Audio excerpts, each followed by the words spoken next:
Hey folks, once again it's me, RiggerM71. This video is going to be another stroll down memory lane, so you might want to prepare yourselves. Yes, the old dude's about to start rambling about one of the greatest wonders of the ancient world. Is it the Great Pyramid? The Hanging Gardens of Babylon? The Lighthouse of Alexandria? The Commodore 64? Yeah!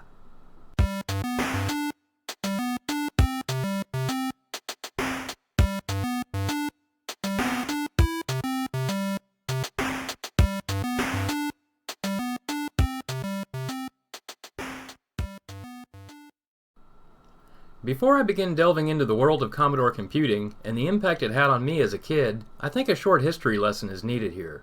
Although it's difficult for some people to think of a world without home computers, it's important to point out that it was a pretty alien concept prior to the 1980s. Even during the 1970s, when affordable microchips began showing up on a consumer level, home computing was still considered by many to be something strictly for electronics hobbyists, ham radio operators, and other geek-type people. Systems like the Altair 8800, introduced in 1975, originally sold as a kit that had to be assembled. Although revolutionary in its day, people soon discovered there wasn't exactly a great deal you could do with a series of switches and blinking lights, even if you were one of the lucky ones that managed to get the thing working. The situation changed when two guys named Steve founded the Apple Computer Company and began selling the Apple II. Using a 6502 processor running at 1 MHz and sporting a whopping 4K of RAM, it was, to borrow a quote from one of the Steves, insanely great. The computer was so popular that it practically birthed an entire industry overnight. Believe it or not, the Apple II didn't cease production until 1993. After that, the home computing market completely took off. Even people that had never thought of owning a computer suddenly wanted one, and there was no shortage of companies building their own proprietary models. It's important to remember that this was long before Microsoft had unleashed the beast more commonly known as Windows, so practically anyone with access to a microchip and an assembly line could produce their own 8-bit Frankenstein creations. The idea of compatibility across platforms really wasn't a thing yet, and for a while, it was kind of like the Wild West.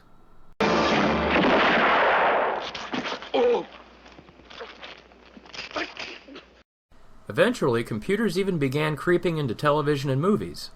My first real exposure was during the theatrical release of War Games, a 1983 science fiction movie directed by John Badham. The film features Matthew Broderick as a teenage computer hobbyist who inadvertently stumbles into a government defense computer. He mistakenly triggers a series of war games, hence the title, and almost brings the country to the brink of a third world war. What am I gonna do? They're gonna come get me. I'm really screwed. I'm screwed. As a 12-year-old sitting in the theater and watching these events unfold, I immediately realized what was missing from my life. I needed a computer. Not that I wanted to start World War III, mind you, but the idea that I theoretically could was intriguing. Oh my God.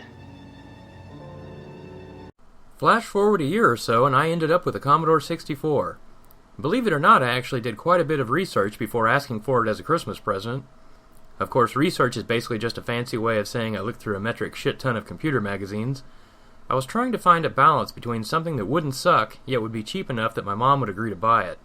To this day, I'm still convinced I made the best choice possible. The following chart illustrates why.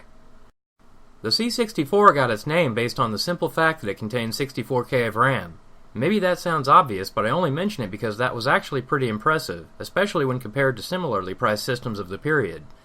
Units from other manufacturers tended to vary between 4K to 48K, although many could be increased with various expansion modules. Even Commodore's previous system, the VIC-20, only came with 5. Together with the C64's 20K of ROM, the system's MOS Technology 6510 CPU, and a special sound chip known as the SID, it offered users a lot of computing horsepower, even at the system's $595 introductory price point. In addition to the C64 itself, there was one other piece of hardware to purchase that most people agreed was mandatory, the 1541 disk drive. Although many applications and games were released on cartridges that plugged into the back of the 64, the bulk of its software was released on 5 1/4 disks. The single-sided disks could only hold around 170 kilobytes of data, and the drive itself wasn't exactly cheap. Its introductory price point was around $400.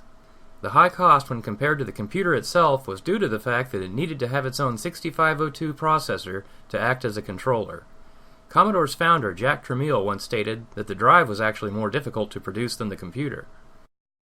Other peripherals included 300 and 1200 baud modems, an assortment of compatible printers, and more. Joysticks were plentiful due to the fact that they used the same connector as those seen on the Atari 2600. You could also invest in a composite monitor for better picture quality, although the C64 did allow users to simply hook their system to any standard television, which of course many people did. It is worth mentioning that hardware prices eventually dropped considerably after they were released, which made the Commodore 64 one of the most competitive 8-bit systems for home use. In particular, it became one of the main computers kids like me used for playing games, especially after the popularity of consoles like the Atari 2600 and Mattel and Television began to decline. Let's be honest, the C64 ruled for games. Wikipedia currently lists over 2,000, although I suspect that number to be much higher, especially when taking amateur titles into account.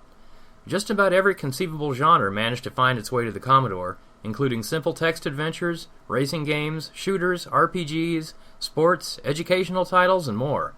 You can also include the various games listed in magazines that required users to type the programs into the Commodore's basic interpreter. I have no doubt that many future programmers got their start by staying up late into the night, laboriously typing in these programs. It was an interesting period in history to be a gamer. After the North American video game crash of 1983, but still several years before the next wave of game consoles were scheduled to hit store shelves. A lot of people had abandoned video games by that point. In some ways, I feel like I was part of a generation that managed to keep the porch light on while the gaming industry took time off to recover. Eventually, gamers managed to find their way back from the darkness and start playing again. Maybe that's a dramatic view of things, and I'm simply an old fart given to nostalgia, but it amuses me.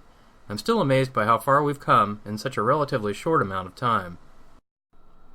Well, I think I've reached the end of Memory Lane.